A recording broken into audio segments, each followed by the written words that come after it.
네, 대전에서 발생한 집단 감염이 세종과 충남에 이어서 수도권으로까지 전파되면서 방역 당국이 긴장하고 있습니다. 해외 유입 사례도 꾸준히 늘어 이번 주 사흘 연속 10명대를 유지하고 있는데요. 관련 내용 정기석 한림대 성심병원 호흡기 내과 교수와 함께 짚어보겠습니다. 어서 오세요. 서 교수님. 네, 대전 지역 확산세 좀 짚어보고 싶습니다. 굉장히 짧은 시간 동안 빠른 속도로 확산이 되고 있는 것 같고요. 그리고 대전 지역에서 지금 감염이 되고 있는 확진자들을 보면 전파력도 굉장히 강하다 이런 이야기까지 나오고 있잖아요. 현재 대전의 이런 확산세 좀 어떻게 보고 계십니까? 예, 지금 날이 매우 따뜻해졌는데도 불구하고 대전에서 새로 생겼다는 예. 것은 굉장히 우려를 해야 되는 부분이고요.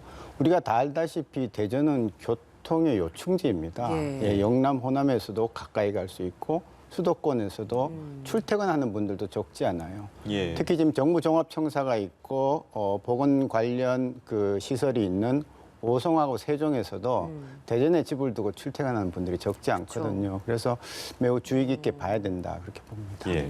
아직까지 이렇게 대전의 감염 경로 어디에서 왔느냐 이건 확실치가 않아요. 서울의 방문 판매 업체나 서울의 지인하고 연관이 돼 있다라는 얘기는 있습니다만 입증은 못한 상태이단 말입니다. 그래서 수도권을 좀 넓게 봤을 때 이제 대전까지 좀 봐야 되는 거 아니냐. 적어도 이제 감염 경로에 있어서는 이런 얘기가 나옵니다. 어떻게 보십니까? 네, 이게 연결고리가 나와도 걱정이고 안 나와도 걱정이에요.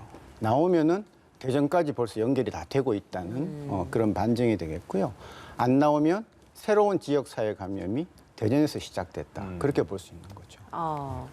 그렇게 지금 상황으로 보면 사실 전파력도 굉장히 빠르다 보니까 사람들이 이 관련된 접촉자와 확진자들을 추적하는 속도보다 감염 속도가 더 빠르다. 그러니까 수도권에서는 그랬는데 그럼 대전도 그런 상황이다라고 저희가 볼 수 있는 겁니까? 예, 저희가 그 전에 그 클럽발 감염을 봤을 때 이틀 간격으로 계속 N차 감염이 진행하는 걸 네. 봤잖아요. 그래서 빨리 가면 하루나 이틀 사이에 다음 2차, 3차 이렇게 가는 걸 알고 있단 말입니다. 예. 근데 지금 대전도 그와 같은 속도로 가고 더군다나 이제 소위 말하는 깜깜이 감염이 자꾸 나오기 시작하면 그다음에 방역 당국이 못 따라가는 거죠.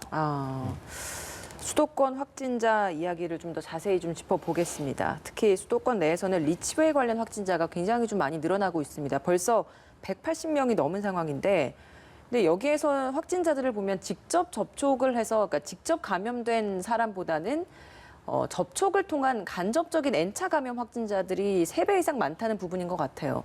리치웨이 방문을 했던 직접 갔던 사람들 중에서는 고령자들도 많다라고 했는데 왜 고령자들 이런 접촉자들보다도 N차 감염자이 더 많다라고 저희가 이해를 해야 되는 건가요? 첫째는 아마 진단이 늦어서 그럴 겁니다. 예, 그 안에서 상당 기간 며칠 이상 계속 바이러스가 번지고 있는데도 발견이 늦은 거죠.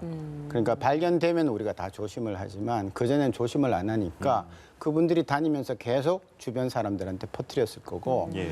두 번째는 특별히 숫자의 차이가 나는 게 확실하다면 그분들과 접촉한 분들이 방역 수칙을 덜 지킨 거죠.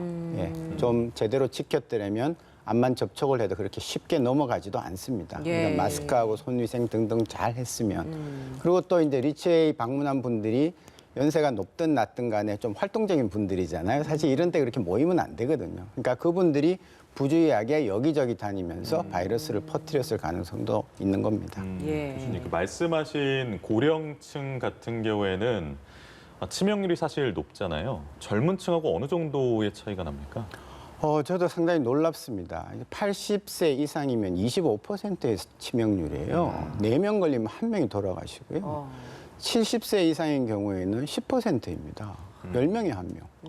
60세 이상도 3% 정도 나오기 때문에 지금 우리나라의 평균 치명률이 2.23, 25 이런 수치를 넘어가잖아요. 예. 그래서 상당히 높은데 어차피 연세가 드신 분들이 암이나 심혈관 질환으로 돌아가시지 않으면 폐렴으로 돌아가세요. 왜냐하면 네. 우리나라 사망 원인의 3, 4위에 지금 이르고 있기 때문에. 그래서 이 코로나19도 폐렴을 일으켜서 사망까지 이르는 새로운 하나의 바이러스가 되었다. 그렇게 봐야 되는 거죠. 그러면 이 고령층 치명률이 높아지고 있는 상황에서 이 고령층에 대한 관리는 좀 어떤 식으로 저희가 좀 더 진행을 해야 되나요? 방역 당국이 이미 오랫동안 그 단속을 했습니다. 나이가 드신 분들은 좀 외출을 삼가하시라. 그다음에 기저질환이 있는 분들은 더 조심하시라 이렇게 했는데 결국 나이 드신 분들이 지금 아마 조금 약간 더 방심하고 이러면서 오는 게 더 맞을 것 같거든요. 그래서 지금 방역 당국의 발표를 잘 읽어보면 지금은 생활 속 거리두기지만 고령자들한테는 사회적 거리두기를 하시라고 명시를 하고 있어요. 그러니까 옛날로 돌아가라는 얘기인데 지금 사회 분위기는 아직까지도 생활 속 거리두기 아닙니까? 그러니까 그분들은 꼭 그걸 지키셔야 코로나19로부터 막을 수 있습니다. 어제 또 방역 당국이 다소 집중해서 봐야 될 만한 수치를 발표를 했는데 사망자가 지금 280명 정도인데 이 중에서 70명, 그러니까 4분의 1 정도는 감염 경로를 아직도 모른다는 얘기가 나왔습니다. 이거 좀 수치가 너무 차이가 나는데 어떻습니까? 예, 저도 지금 조사가 그렇게밖에 안 돼 있는 줄은 몰랐습니다. 4분의 1이라는 건 굉장히 놀라운 숫자인데요. 그걸 이제 왜 놀랍냐 하면은 일단 사망을 했기 때문에 그분이 제대로 원인을 모른다는 것은 그분이 누구랑 접촉했는지를 모릅니다. 그러니까. 예. 그리고 그분이 어디를 다녀왔는지도 모르고 이런 상태에서 저걸 저렇게 그냥 두면 그 분으로 인해서 이미 번졌던 그 사람들에 대한 조사는 전혀 안 되는 거죠. 접촉자 조사 일체 안 되는 거니까. 아마 지금은 그렇게 많더라도 아마 시간이 지나면 어느 정도 자꾸 열심히 조사를 하면 밝혀질 텐데요. 지금 각 지자체에서 방역을 담당한 특히 보건소에 지금 현장에 있는 분들이 너무 지쳤어요. 그래서 다 쫓아가서 조사를 못 하니까 아마 돌아가신 분은 돌아가셨으니까 좀 뒤로 미리고 있지 않나 그런 생각도 해봅니다. 근데 이게 뭐 사망자 중에 감염 경로가 확인되지 않는 것뿐만이 아니라 실제 사망하지 않은, 그러니까 단순히 확진 판정을 받은 사람들 중에서도 깜깜이 환자들이 많다는 부분인 거잖아요. 근데 또 이게 전파 속도가 굉장히 좀 빠르다 보니까 이런 감염 경로를 뒤늦게 추적하는 것보다 지금 이 상황에서는 더 앞으로도 나올 걸 막으려고 하다 보니까 이런 것들 추적을 좀 더 뒤로 미루는 게 아닌가라는 이야기도 있던데 이건 어떤가요? 아마 역시 같은 의미로 결국 방역 당국 질병관리본부 그래도 그 인원이 그렇게 많지 않습니다. 지금 긴급 상황센터에서 4교대로 24시간 돌아가는데요. 똑같은 인원이. 그 인원들 계속 돌리고 있으면 힘이 들잖아요. 그쵸. 더 보충할 사람도 없고 지역도 마찬가지고. 그래서 밀리는 건 어쩔 수 없지 않나 현재로서는 증원을 더 해서 다른 부서에서 사람들을 많이 증원하기 전까지는 좀 어렵지 않나 그렇게 봅니다. 알겠습니다. 해외 유입 사례 얘기를 좀 해볼 텐데 최근에 한 10명대로 계속해서 좀 증가하고 있는 추세입니다. 방역 당국에 따르면 이게 일반인은 아니고 금어기가 끝나다 보니까 해외 선원분들이 이제 많이 입국을 하시고 그러다 보니까 이제 좀 일시적으로 늘어난 상태라고 얘기를 하던데 앞으로 좀 계속 금어기가 끝나고 계속해서 이제 선원들은 왔다 갔다 하실 거단 말입니다. 그러면 이 부분에 대한 방역 수칙이나 뭐 방역에 대한 범위 같은 것을 설정해 놔야 되는 상황 아니겠습니까? 예, 그것도 우려할 부분입니다. 첫째는 그분들이 갖고 오는 바이러스가 우리가 지금 우리나라에서 보고 있는 바이러스랑 다를 가능성이 있어요. 타입이 다르기 때문에 그분들이 갖고 와서 바이러스를 퍼뜨렸을 때는 훨씬 더 당황스러울 수가 있고요. 그다음에 이제 외국인 근로자 관리를 해보면 제가 질병관리본부 있을 때 그 관리를 해보는데 그분들의 전화번호, 주거지 일정치 않습니다. 그걸 누가 관리하냐면 인력 송출업체에서 관리를 합니다. 그러면 그분들의 대표 전화를 하나 놓고 그 밑에 노동자들이 10명, 20명이 있는 거예요. 나중에 추적을 해보면 인력 관리업체도 그냥 한번 쓰고 그 관리가 끝나면 그다음에는 어디 있는지 모르는 거예요. 그래서 특히 뭐 미립국 했던 그런 아까 그 불법 체류자 같은 경우에는 그래서 그런 분들 관리하는 것을 지금부터라도 굉장히 좀 더 꼼꼼하게 할 그런 준비를 해야 될 겁니다. 이런 분들에 대한 명단 확인도 지금까지는 좀 어려운 부분들이 있었던 게 사실이군요. 예, 질병관리본부에서는 그런 외국인 노동자가 워낙 다양한 나라이기 때문에 13개 나라의 그 언어로 다르게 이제 지침을 정해서 이렇게 주곤 했었거든요. 지금도 마찬가지예요. 그렇게 하지 않으면 그분들이 한국말을 알겠습니까? 영어를 알겠습니까? 그러니까 지금 같은 시기에는 이런 역학조사나 이런 추적을 위해서는 이런 명단 확보 굉장히 중요한 시기이기 때문에 다시 한번 좀 되새겨야 되는 부분인 것 같다는 생각이 듭니다. 최근에 베이징에서 확진자가 급증하고 있지 않습니까? 이 베이징 지역에 대한 입국 제한도 좀 더 강화해야 되는 게 아니냐라는 게 국내에서도 나오고 있는 것 같아요. 해외 유입 사례도 최근에 좀 두 자릿수로 좀 늘어나는 부분이 있어서 아무래도 2주 정도의 자가격리 기간을 가져라라고 이제 우리나라에서는 이걸 제한을 두고는 있습니다만 이 정도는 괜찮을 것인가? 교수님께서는 어떻게 보십니까? 북경이 걱정은 되지만 사실 발생하는 숫자를 보면 네. 뭐 다른 나라에 비해서 특별히 더 많이 생긴다는 지금 증거는 없는 거거든요. 그래요? 지금 앞으로 이제 막 생기면 많이 생기겠지만 뭐 유럽이나 미국은 아직도 수많은 환자들이 생기고 있지 않습니까? 그래서 특별히 북경에 대해서 다르게 할 건 없겠지만 지금 중국과 우리나라는 같이 이렇게 상호 호혜주의 원칙에 의해서 비슷하게 관리를 하는 것 같은데요. 얼마 전에 지금 중국에 그 기업인이 들어가서 겪은 얘기를 하는데 네. 가기 전에 코로나 검사를 해서 음성 그 판정서를 갖고 들어갔는데요. 네. 거기서 다시 호텔에 격리시킨 다음에 코, 장, 혈액까지 뽑아서 검사를 한다는 겁니다. 예. 그래서 거기는 좀 굉장히 철저하게 하고 있기 때문에 베이징 말씀하시는 건가요? 아닙니다. 베이징도 아닙니다. 예, 산둥성입니다. 예, 그럼에도 불구하고 그렇게 하기 때문에 우리나라도 그런 추세를 맞춰가지고 같이 좀 하면서 수준을 맞출 필요가 있다고도 생각합니다. 근데 베이징 확산세를 그러면 더 좀 질문을 드리면 굉장히 지금 확진자 수가 없다가 갑자기 급증을 한 부분이 있잖아요. 그 때문에 해외에서 좀 유입돼서 유전자의 좀 변형, 그러니까 바이러스의 변형도 생겨났고 그래서 더 확산이 빠르게 일어난 게 아니냐, 제2의 확산이 시작된 게 아니냐 이런 이야기들도 있었는데 그 가능성은 크게 없다라고 보신다는 건가요? 그거는 모르겠습니다. 일단 바이러스에 대한 발표를 안 하니까요. 바이러스에 대한 발표를 해서 그동안 중국에서 우한에서 돌았던 거, 우한 외에서 돌았던 거, 그다음에 외국에서 돌아왔던 게 타입이 좀 다르니까 그 타입에 대해서 얘기가 나오면 네네. 예, 그다음에 우리가 판단을 할 수 있을 것 같습니다. 예. 알겠습니다. 말씀하시는 중에 어제 하루 코로나19 신규 확진 현황이 나왔습니다. 전해드리겠습니다. 어제 49명이 확진이 됐고요. 이로써 누계는 12,306명이 됐습니다. 신규 확진자 49명 중에서 역시 해외 유입이 꽤 많았습니다. 17명이 해외 유입 사례고요. 32명이 국내 감염입니다. 지역별 확진 사례는 서울이 17명, 경기 9명, 대전 6명 이렇게 신규 확진이 된 상황 보이고 있습니다. 국내 사례도 좀 이어서 짚어보겠습니다. 전주여고의 고3 학생이 감염이 됐고 중간고사 기간이어서 대부분의 학생이 등교를 해서 시험을 보던 그런 상황이었습니다. 학교, 학원, 접촉자 총 집계를 해봤더니 1,000명에 육박을 했었는데 다행히 아무도 지금 양성 판정을 받진 않은 상황입니다. 그렇다면 어디에서 접촉이 된 거냐, 감염이 된 거냐, 뭐 언론에서는 미스터리라고 표현까지 하던데 어떻게 좀 보십니까?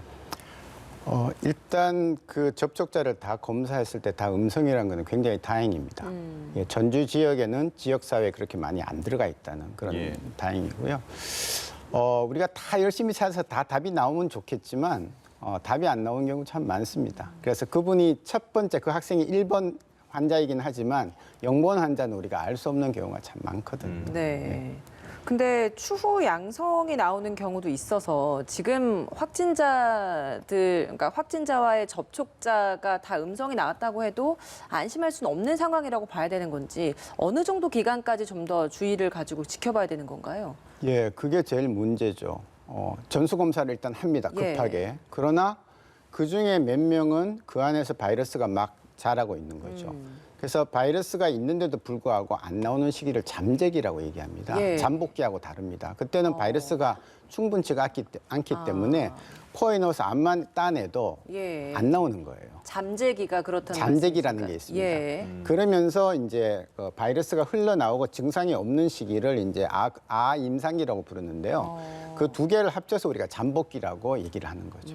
그래서 잠복기 때도 남한테 옮길 수 있다는 게 첫날부터 옮기거나 바이러스가 나오는 게 아니죠. 예. 그래서 이제 그중에 몇 명은 바이러스를 내일 검사하거나 일주일 뒤에 검사하면 바이러스가 충분히 자라서 검사가 나올 수가 있기 때문에 결국 그 기간을 생각하면 우리가 늘 얘기해왔던 한 2주, 예, 혹은 한 2주가 끝나고 난 다음에도 추가로 한 2주 정도는 한번 조금 더 조심을 하라고 당부를 할 필요가 있다고 보는 그러면 겁니다. 이 학생 같은 경우에는 13일부터 17일까지의 동선을 파악을 했는데 그러면 13일 정도부터 2주를 저희가 좀 봐야 된다라고 생각을 하면 되는 건가요? 아니면 처음 확진을 받은 게 17일이니까 17일부터 2주 정도를 봐야 된다는 건가요?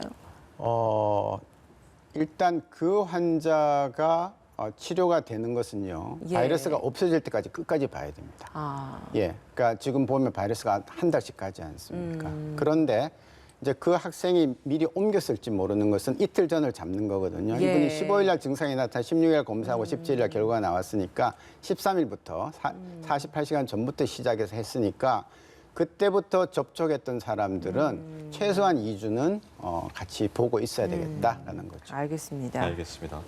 수도권 지역에 300인 이상이 다니는 학원의 경우에는 QR코드를 통한 전자출입 명부를 의무화합니다. 근데 이에 대한 설왕설래가 좀 있습니다.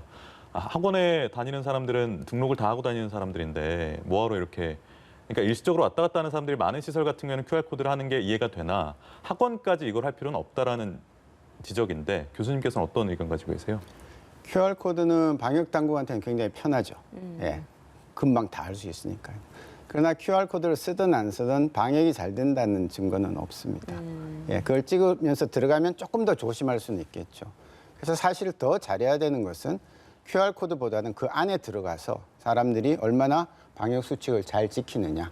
라는 것이 더 중요하기 때문에 예. 그거를 제대로 안 하면서 QR코드에만 믿고 있다는 것은 방역을 일부 놓치게 되는 것이죠. 어제 정부 서울청사에서도 확진자가 나와서 정부 서울청사 일부 식당 운영이 중단됐습니다. 서울청사가 이렇게 중단이 된 게 사실 코로나19 시작되고 나서 처음이었거든요. 우리가 발열 체크, 그러니까 모든 웬만한 이제 건물들 들어올 때 저희 회사도 그렇습니다만 입구에서 발열 체크를 합니다. 근데 요즘은 증상 중에 발열이 없는 경우들도 많아서 과연 이걸로 괜찮을까라는 생각이 들거든요. 이야기로서 이제 소독기를 배치를 한다거나 이런 대안들도 제시가 되고 있던데 좀 어떤 부분들이 좀 더 추가가 되면 이런 좀 구멍들을 좀 막을 수 있겠습니까? 사실은 100%는 불가능합니다. 그쵸. 무증상자가 그분은 병이 끝날 때까지도 무증상인 경우가 많거든요. 예, 10% 얘기도 나오기 때문에 근본적으로 어렵습니다.